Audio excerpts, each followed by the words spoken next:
Hello बच्चों, कैसे हैं आप सभी। आशा करते हैं आप सभी बहुत बढ़िया होंगे, पढ़ाई अच्छी चल रही होगी, बेहतरीन चल रही होगी। एग्ज़ाम की तैयारी भी आप बहुत अच्छे कर रहे होंगे, मुझे आशा नहीं पूरा विश्वास है। तो बच्चों, आज हम आपके लिए लाए हैं केमिस्ट्री के 13 must VBI objective with subjective. आप यदि इस क्लास को पूरा देख लेते हैं, आप यकीनन मानिए आपके एग्ज़ाम में यहाँ से हुबहू 15 नंबर के क्वेश्चंस आ जाएंगे इस वीडियो से केवल, समझ गए ना। और दोस्तों, आपसे रिक्वेस्ट है कि हमारे चैनल को प्लीज़ लाइक एंड सब्सक्राइब करें, जिससे कि हमारा मनोबल बढ़ सके और भी हम इस तरह के आपके लिए वीडियो बनाएं। चलिए पहला प्रश्न की ओर देखते हैं। पहला प्रश्न क्या है? पहला प्रश्न कहता है, निम्नलिखित में से कौन सा अक्रिस्टलीय ठोस पदार्थ है? ऑप्शन ए है सिलिकॉन कार्बाइड, ऑप्शन बी है ग्रेफाइट, ऑप्शन सी है रबर। बताएं निम्नलिखित में से कौन सा अक्रिस्टलीय ठोस है। बताएं तो इसका राइट आंसर क्या हो जाएगा? तो इसका राइट आंसर ऑप्शन सी हो जाएगा। क्रिस्टलीय ठोस का उदाहरण रबर है, समझ गए ना। चलिए अगला प्रश्न की ओर चलते हैं। अगला प्रश्न क्या कहता है, और भी देखिए इसका एग्जाम्पल लिखा देते हैं ना। अक्रिस्टलीय ठोस आपसे जो पूछा, अक्रिस्टलीय ठोस का एग्जाम्पल देखिए क्या क्या चीज़ होगा। अक्रिस्टलीय ठोस का एग्जाम्पल देखिए क्या क्या चीज़ होगा। अक्रिस्टलीय ठोस, अक्रिस्टलीय ठोस एग्जाम्पल, अक्रिस्टलीय ठोस का एग्जाम्पल क्या क्या हो जाएगा? प्लास्टिक हो जाएगा, प्लास्टिक हो जाएगा, रबर हो जाएगा, रबर हो जाएगा, कांच हो जाएगा, कांच हो जाएगा, कोलदार हो जाएगा, कोलदार इत्यादि। ये सब सारे के सारे कैसे अक्रिस्टलीय ठोस का उदाहरण है, समझ गए ना। चलिए अगला प्रश्न की ओर देखते हैं। अगला प्रश्न क्या कहता है, पिंड केंद्रित घनाकार इकाई सेल में परमाणुओं की संख्या होती है। ऑप्शन ए है 2, ऑप्शन बी है 4, ऑप्शन सी है 12, ऑप्शन डी है 3। बताएं पिंड केंद्रित घनीय इकाई कोशिका में परमाणु की संख्या कितनी होती है? पिंड केंद्रित घनीय इकाई सेल में परमाणु की संख्या कितनी होती है? तो 2 होती है, समझ गए ना। और भी आपसे पूछ सकता है, पिंड केंद्रित घनीय इकाई कोशिका में पूछ सकता है। पिंड केंद्रित घनीय इकाई कोशिका को शॉर्ट में BCCI बोलते हैं, समझ गए। BCC में परमाणु की संख्या कितनी हो गई है? 2 हो गया। SC में पूछ सकता है, SCC में परमाणु की संख्या कितना हो सकता है? सरल घनीय इकाई कोशिका में 1 होता है, समझ गए ना। फलक केंद्रित में भी पूछ सकता है, FCC में भी पूछ सकता है आपसे। FCC फलक केंद्रित घनीय इकाई इसका पूरा नाम होता है, समझ गए। फलक केंद्रित घनीय में सबसे अधिक 4 होता है परमाणु की संख्या। चलिए अगला प्रश्न की ओर चलते हैं। अगला प्रश्न क्या कहता है, अगला प्रश्न कहता है, निम्नलिखित में से कौन सा जोड़े में क्रमशः चतुष्फलकीय वॉइड और अष्टफलकीय वॉइड होते हैं? ऑप्शन ए है HCP और सिंपल क्यूबिक, ऑप्शन सी है HCP और CCP, ऑप्शन ए है BCC एवं FCC। तो इसका राइट आंसर हो जाएगा ऑप्शन सी हो जाएगा। BCC और CCP में चतुष्फलकीय वॉइड और अष्टफलकीय वॉइड देखने को मिलता है। और भी यहाँ से देखिए आपसे पूछ सकता है, समझ गया ना। आपसे पूछ सकता है कि HCP में क्या होता है, परमाणु का संख्या कितना होता है? HCP इधर हो जाएगा और इधर हो गया CCP, समझ गया ना। CCP हो गया। HCP में आपको परमाणु की संख्या पूछ सकता है, Z बराबर क्या होगा? HCP में आपसे परमाणु की संख्या पूछ सकता है, तो परमाणु की HCP में परमाणु की संख्या 6 होती है, समझ गया ना। और इसका कोऑर्डिनेशन नंबर भी पूछ सकता है आपसे, कोऑर्डिनेशन नंबर, समझ गया ना। इसका कोऑर्डिनेशन नंबर 12 होता है HCP का, समझ गया ना। और इसका कितना होता है, इसका परमाणु संख्या CCP का परमाणु संख्या कितना होता है? CCP का परमाणु संख्या 4 होता है। और कोऑर्डिनेशन नंबर इसका भी, कोऑर्डिनेशन नंबर इसका भी कितना होता है? 12 ही होता है ना, समझ गया ना। चलिए अगला प्रश्न देखते हैं। अगला प्रश्न क्या कहता है, अगला प्रश्न कहता है, ताप वृद्धि के साथ किसकी विद्युत चालकता में कमी आती है? बताएं। ऑप्शन ए है सुचालक धातु के, अर्धचालक के, कुचालक के, इनमें से कोई नहीं। तो इसका राइट आंसर क्या हो जाएगा, कमेंट करेगा। तो इसका राइट आंसर हो जाएगा ऑप्शन ए हो जाएगा, समझ गए ना। सुचालक इसका राइट आंसर हो जाएगा। चलिए अगला प्रश्न की ओर चलते हैं। अगला प्रश्न क्या कहता है, शॉटकी दोष के कारण ठोस का घनत्व में क्या होता है? शॉटकी दोष के कारण ठोस के घनत्व में क्या आता है? बढ़ जाता है, घट जाता है, शून्य हो जाता है, क्या हो जाता है बताएं। तो क्या होता है, इसका राइट आंसर हो जाएगा ऑप्शन बी हो जाएगा, घट जाता है। समझ गए ना। इसका परिभाषा ये होता है कि शॉर्ट की दोष के कि जब किसी क्रिस्टल जालक में समान संख्या में धन आयन तथा ऋण आयन क्रिस्टल जालक से बाहर निकल जाता है तो उसे क्या कहा जाता है, शॉर्ट की दोष कहा जाता है। समझ गए। इसमें क्या होता है, शॉर्ट की दोष में क्या क्या होता है, तो शॉर्ट की दोष में क्रिस्टल जालक का घनत्व में कमी आ जाता है, घट जाता है। शॉर्ट की दोष में पाए जाने वाला यौगिक के धन आयन तथा ऋण आयन का आकार समान होता है। समझ गया ना। चलिए अगला प्रश्न की ओर चलते हैं। जो भी आएगा इससे रिलेटेड प्रश्न रहेगा हम उसे बताते चलेंगे। समझ गया ना। क्वेश्चन नंबर 6 क्या कहता है, क्वेश्चन नंबर 6 कहता है NaCl का संरचना होता है, कैसा होता है, पिंड केंद्रित होता है, फलक केंद्रित होता है, अष्टफल की होता है। बताए इसका राइट आंसर क्या हो जाएगा। बताए NaCl का संरचना कैसा होता है, कमेंट करें तो। NaCl का संरचना कैसा होता है, तो NaCl का जो संरचना होता है फलक केंद्रित घनीय इकाई कोशिका होता है। समझ गया ना। चलिए अगला प्रश्न क्या कहता है, अगला प्रश्न कहता है घनीय संरचना में परमाणु एक कोण पर तथा बी किनारे के केंद्र पर यौगिक है तो होगा क्या होगा। ऑप्शन ए AB होगा, ऑप्शन AB4 होगा, ऑप्शन ए AB3 होगा, ऑप्शन डी AB2 हो जाएगा। तो इसका राइट आंसर क्या हो जाएगा, इसका राइट आंसर हो जाएगा ऑप्शन बी हो जाएगा, AB4 हो जाएगा। समझ गया ना। चलिए अगला प्रश्न क्या कहता है,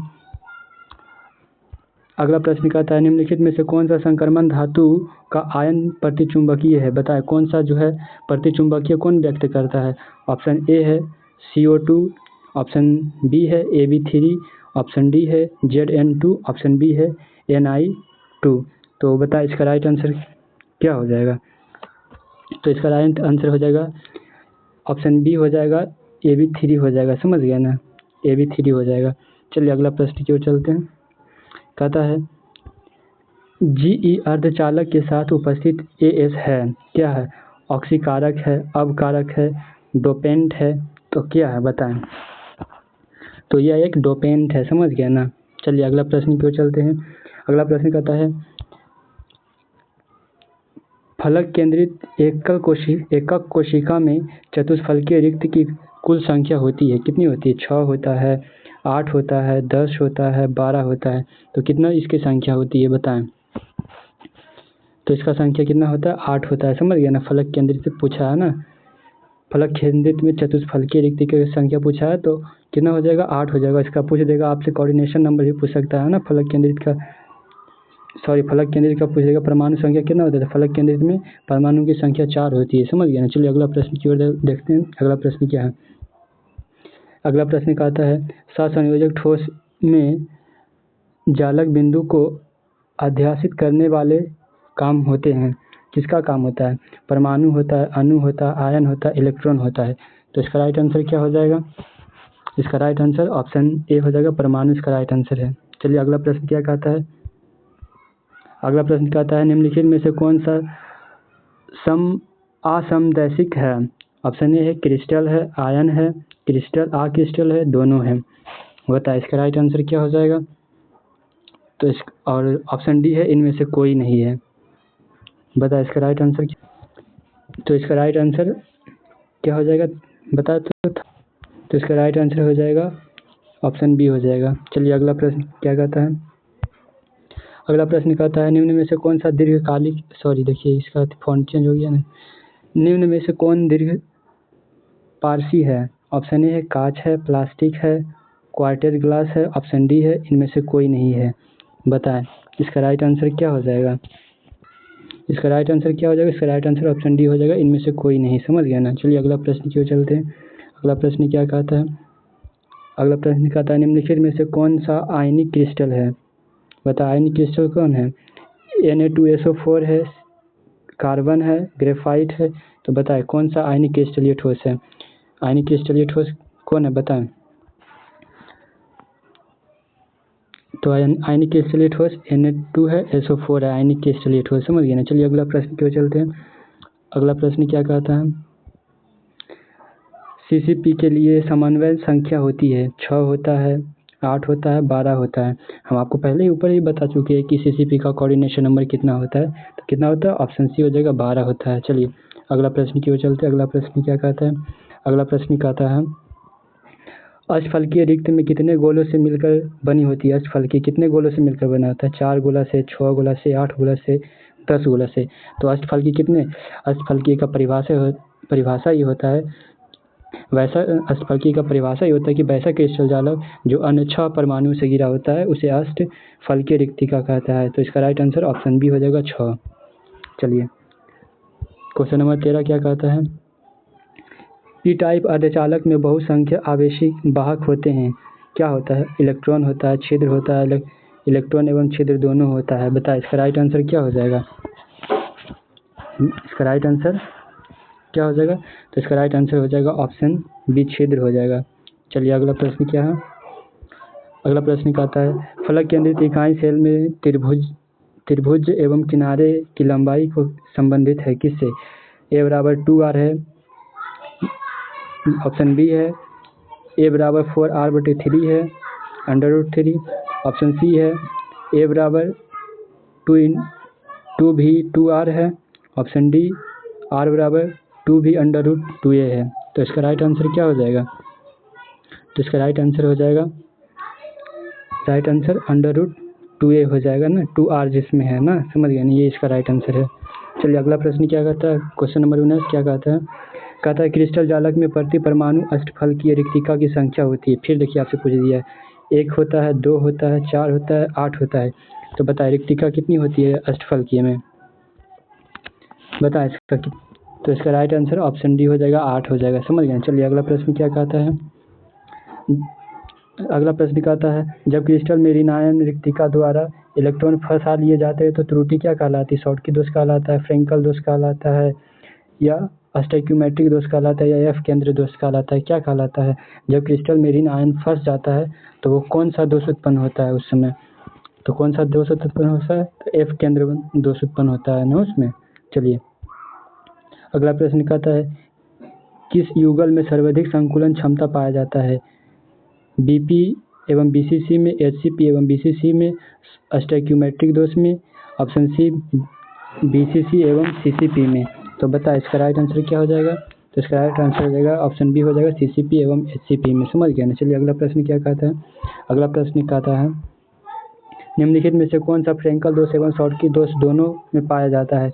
क्या पाया जाता है दोनों में? AgCl पाया जाता है, AgBr पाया जाता है, NaCl पाया जाता है, NaBr पाया जाता है, क्या पाया जाता है?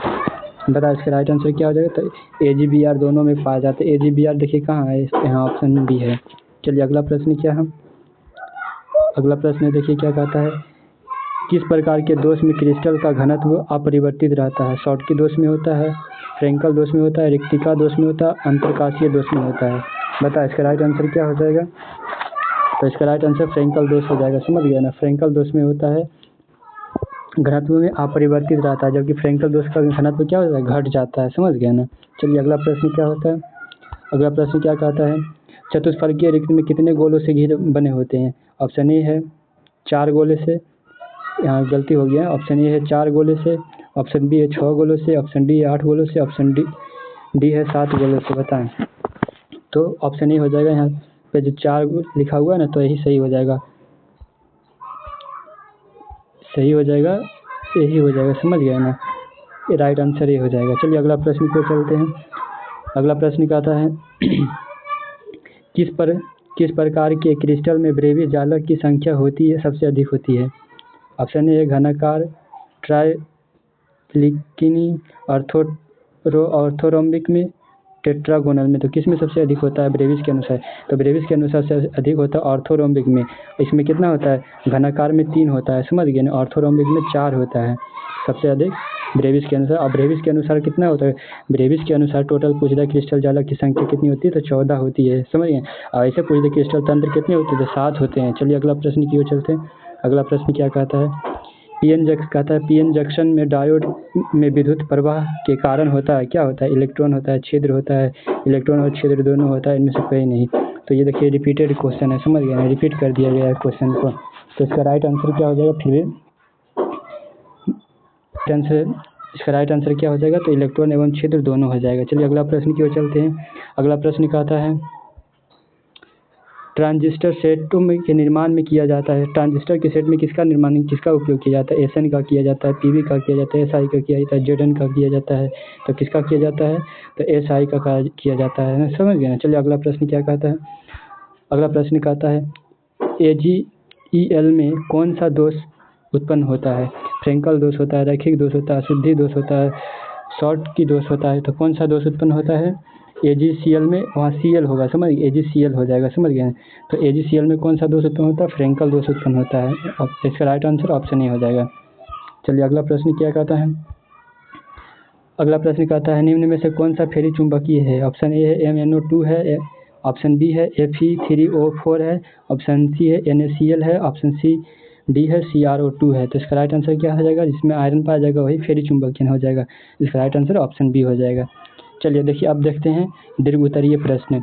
तो देखिए हम दीर्घ उत्तरीय प्रश्न आप लोग कमेंट करिएगा तो हम उसे अपने चैनल पे एक वीडियो बना देंगे फिर से, समझ गए? इसका सारे का आंसर हम अपलोड कर देंगे, पर कमेंट करिएगा तब। आप लोग रिकमेंड करिएगा कि हमको सर चाहिए कि इसका सारा आंसर मुझे चाहिए, तो मैं इसका आंसर यूट्यूब पे अपलोड कर दूंगा एक वीडियो बना के। चलिए पहला प्रश्न देखते हैं। पहला प्रश्न कहता है प्राशन दाब क्या है? सभी को देखिए प्राशन दाब क्या है ये बात सभी को पता होगा कि प्राशन दाब क्या है। वह अतिरिक्त दाब जो विलयन के तरफ लगकर प्राशन की क्रिया को रोका जाता है उसे प्राशन दाब कहा जाता है, समझ? इसे पाई से सूचित किया जाता है।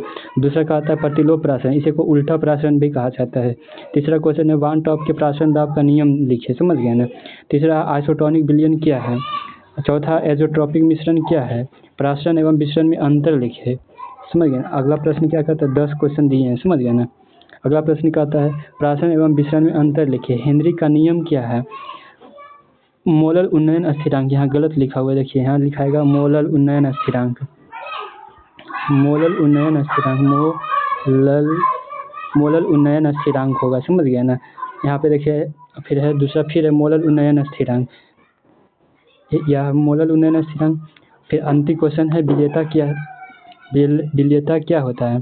तो दोस्तों ये सारे के सारे 2 नंबर और 5 नंबर में पूछे गए प्रश्न हैं, समझ गए? इसे आप बना दीजिएगा, नहीं बनेगा तो आप हमें कमेंट करिएगा, कमेंट बॉक्स में करिएगा तो हम इसका आंसर हम अपलोड कर देंगे एक वीडियो बना के। तो दोस्तों पसंद आया हो तो प्लीज़ हमारे चैनल को लाइक एंड सब्सक्राइब करें अधिक से अधिक। Thank you.